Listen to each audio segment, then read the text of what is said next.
Welcome back to the Saffron podcast. In this episode, we're going to be talking about what's left that we're finishing up before we launch Saffron. So, Mom, what are we looking at here?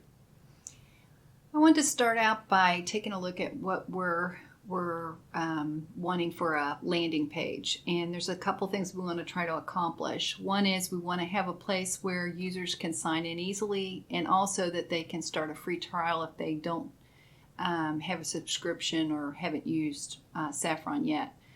And this is going to be the look of the landing page that we're working on now. The idea is to jump right into the look of the interface, and so you get a feel of the recipe cookbook-like experience, and you can see how your recipes are going to look. And we're going to have call-out captions that we have around the image. And yeah, so something that we finalized on is how we were going to do pricing. So we're going to be doing a 7-day free trial, and then after that, we're going to do a monthly subscription for the product. Right, and the thing that we're trying to balance while we're looking at this landing page is how much copy, how much content do people want to know about. We're thinking about having a feature chart. But I'm really trying to have this be a very visual page and website so that people can get the feel of it with a quick overview. So we're kind of testing and trying how much we need to write about the product versus how much we want to show about the product, and how much we want to be the interface screenshots versus kind of a cooking environment. So the background right here is a countertop of a kitchen, and we have a soft image, so it's really showing off the cookbook part of the product first. And the other areas for the landing page we're looking to add are an about page.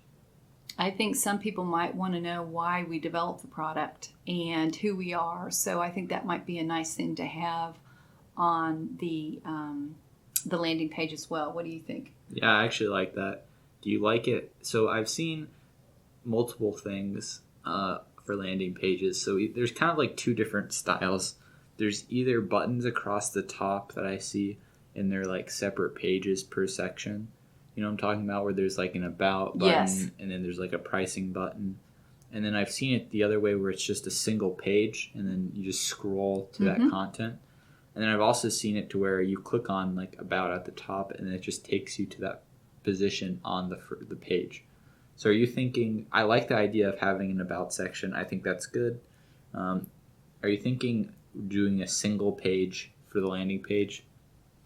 I like the idea of the scroll for basically introducing the product to the user. And I like the idea of the about being a separate page. Reason being is about isn't something somebody needs to read every time they come to the site. So I think that's something that's okay to have on a separate page and let somebody go there if they want to see that. Whereas the rest of the content, I think people will be looking at more carefully, the pricing and features and stuff, and maybe would come back to the site to get more detail.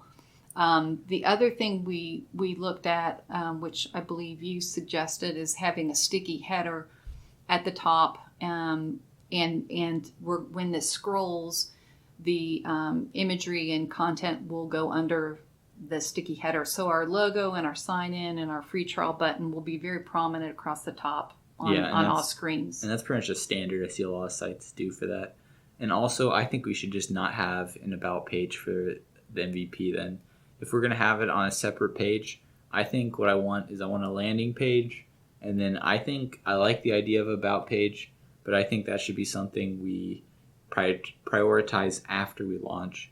I think we want to pretty much remove all the things, extra things, and I think that's a nice but an extra thing that I'd like to add after the MVP, but not before. Okay. That sounds good then.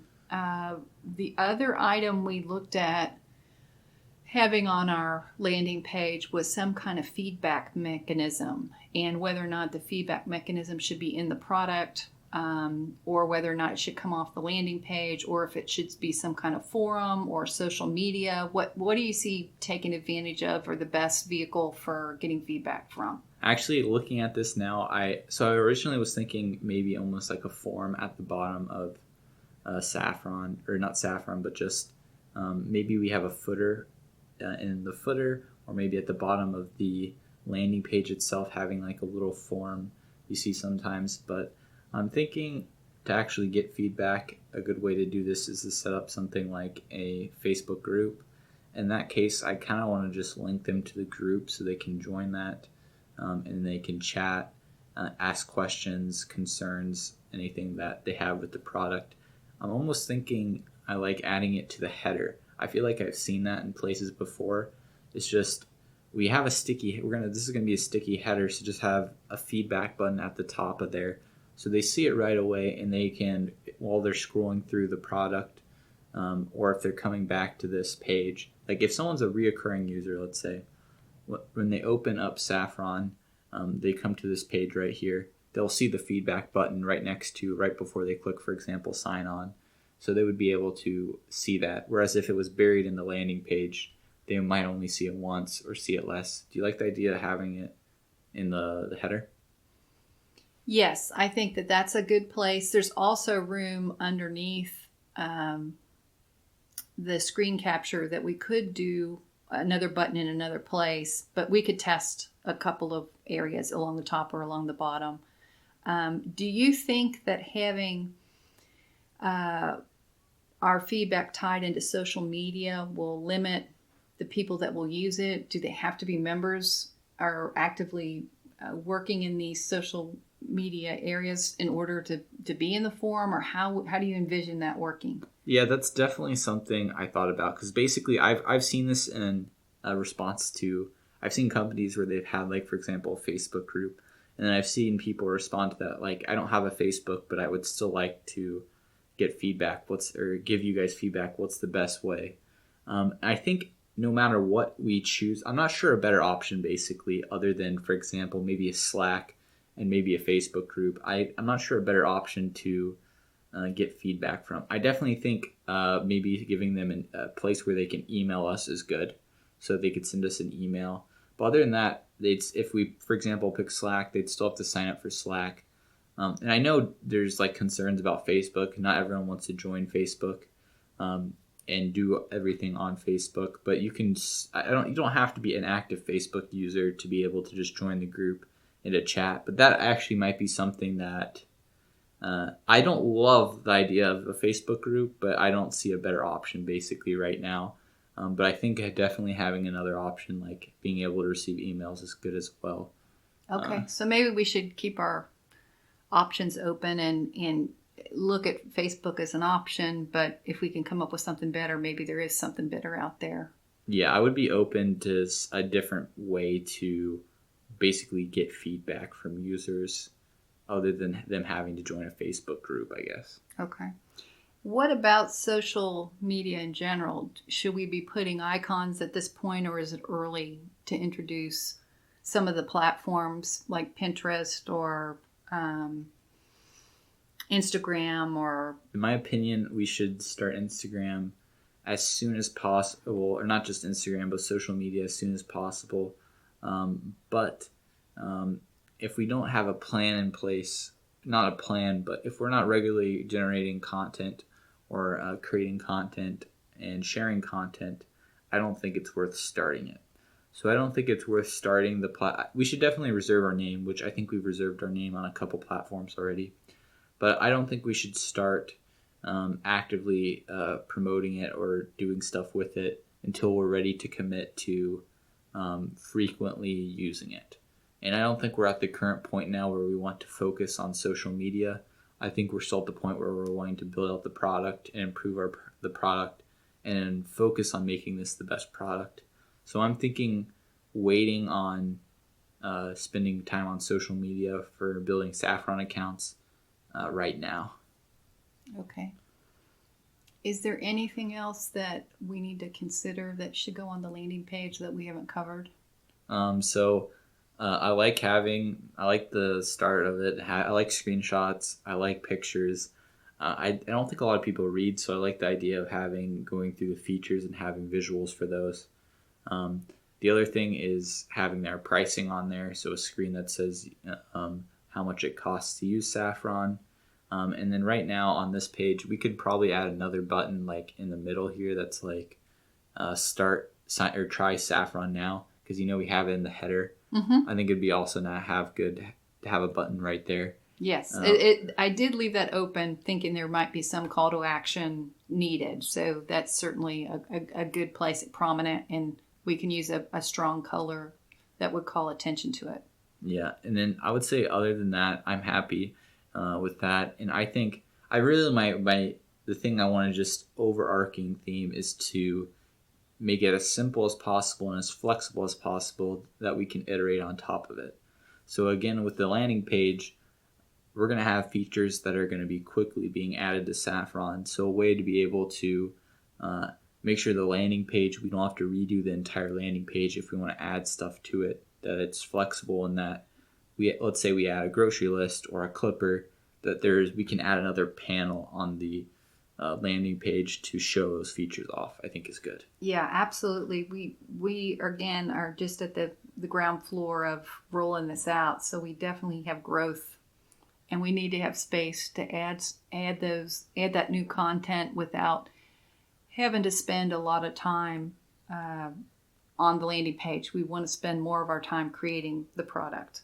So that sounds really good.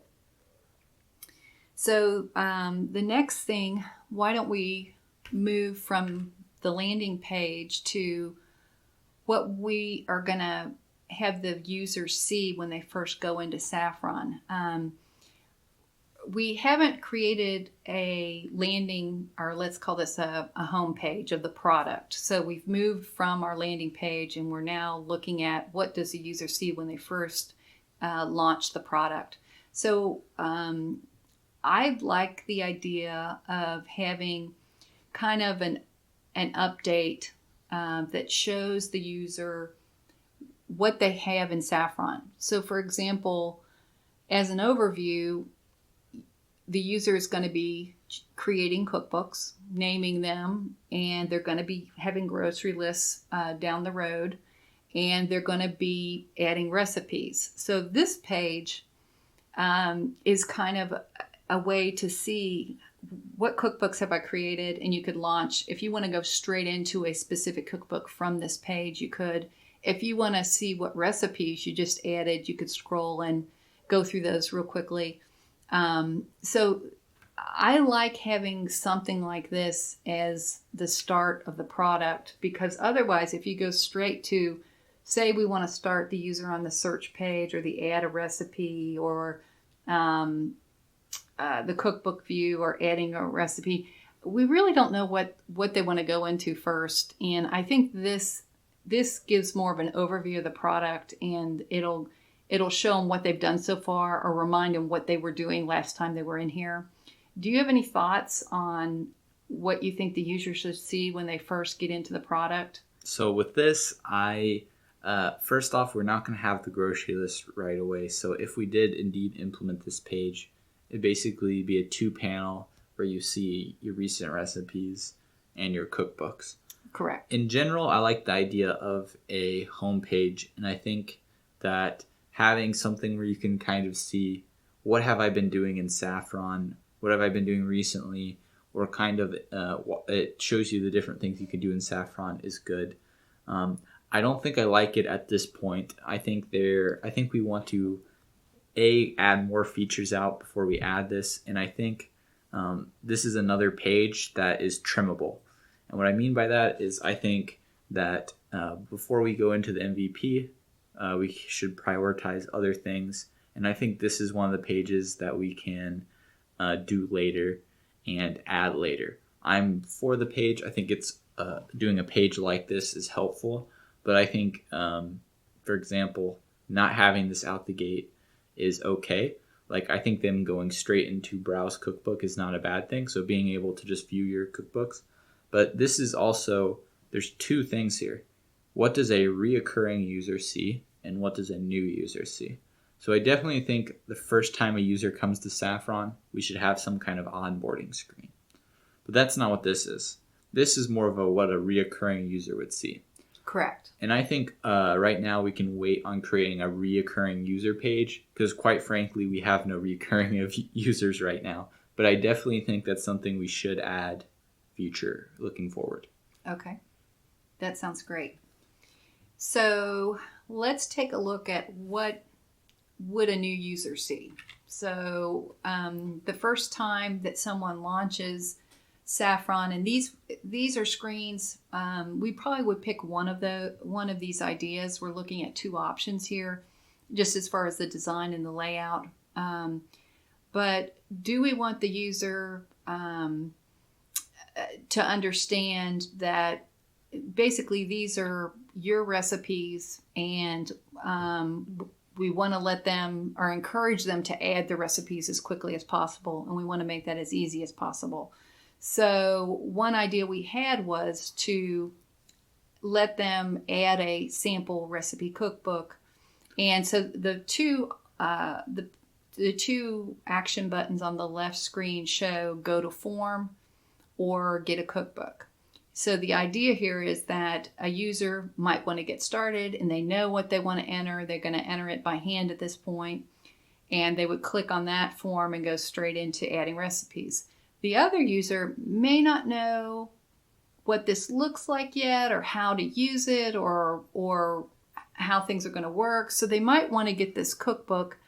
And we talked about maybe, do we want them to actually launch the cookbook, or do we want to actually have the cookbook residing in the product to begin with? So do you have a preference?